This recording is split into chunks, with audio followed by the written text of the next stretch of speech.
Film की शुरुआत होती है जहां नियो एक अजीब से कोमा जैसी स्थिति में फंसा हुआ है, एक वर्चुअल ट्रेन स्टेशन में जो मैट्रिक्स और मशीन सिटी के बीच का एक ट्रांजिट जोन है। वो किसी भी तरफ नहीं जा सकता।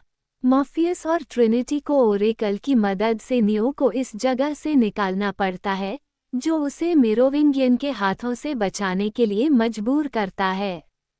नियो जब होश में आता है तो वह ओरेकल से मिलता है। ओरेकल उसे बताती है कि एजेंट स्मिथ अब एक अदम्य खतरा बन गया है। स्मिथ ने खुद को मैट्रिक्स के अंदर इतना फैला लिया है कि वो हर चीज को अपने जैसा बना रहा है, यहाँ तक कि खुद ओरेकल को भी। ओरेकल नियो को बताती है कि उसे मशीन सिटी जाना होगा और स्मिथ को रोकना होगा, क्योंकि स्मिथ मैट्रिक्स और वास्तविक दुनिया दोनों को नष्ट कर सकता है। इधर धरती के नीचे छिपे हुए इंसानों के आखिरी गढ़ सियन पर मशीनों का विशालकाय हमला शुरू हो चुका है। अनगिनत सेंटिनल्स सियन की ओर बढ़ रहे हैं और सियन के रक्षक, जिसमें कमांडर लॉक नायोबी और मॉर्फियस शामिल हैं, अपनी पूरी ताकत से लड़ने की तैयारी कर रहे हैं। युद्ध बहुत भयंकर है और सियन की हार लगभग तय दिख रही है। नियो ओरेकल की बात मानकर ट्रिनिटी के साथ मशीन सिटी जाने का फैसला करता है, भले ही नायोबी उसे वहां जाने से मना करती है। वे मेलजोलनीर नामक जहाज लेकर यात्रा पर निकलते हैं। रास्ते में उन्हें भयंकर बाधाओं का सामना करना पड़ता है। सेंटिनल्स उन पर हमला करते हैं और इस दौरान ट्रिनिटी का जहाज दुर्घटनाग्रस्त हो जाता है। ट्रिनिटी गंभीर रूप से घायल हो जाती है और अंततः नियो की बाहों में मर जाती है।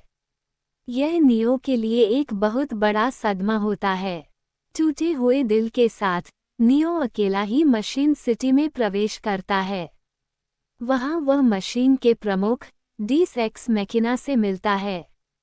नियो उसे एक प्रस्ताव देता है, वह स्मिथ को खत्म कर देगा, जो अब मशीनों के लिए भी खतरा बन गया है। बदले में मशीनें सियन पर अपना हमला बंद कर देंगी और इंसानों को शांति देंगी। डीस एक्स मैकिना इस प्रस्ताव को स्वीकार कर लेता है।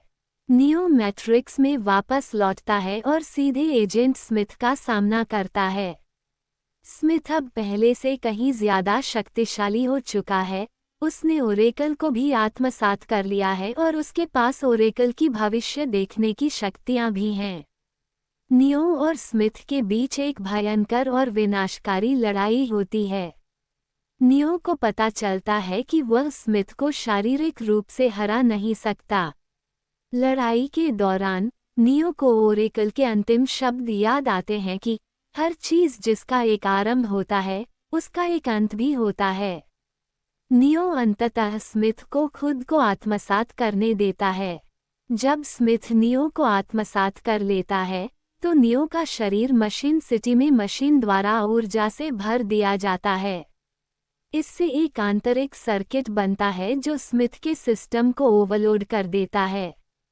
नियो के अंदर प्रवेश करने के बाद स्मिथ की सभी कॉपियां खुद को नष्ट करना शुरू कर देती हैं और अंततः स्मिथ भी नष्ट हो जाता है। स्मिथ के नष्ट होते ही सियन पर मशीनों का हमला रुक जाता है। युद्ध समाप्त हो जाता है और सियन के लोग सुरक्षित बच जाते हैं। मैट्रिक्स में भी शांति बहाल हो जाती है। फिल्म के अंत में ओरेकल और सती, एक युवा प्रोग्राम जो भविष्य में एक भूमिका निभाएगा, मैट्रिक्स में मिलते हैं। ओरेकल कहती है कि उसने नियो को फिर से देखा है। वो ये भी बताती है कि अब इंसानों को मैट्रिक्स से बाहर निकलने का विकल्प दिया जाएगा।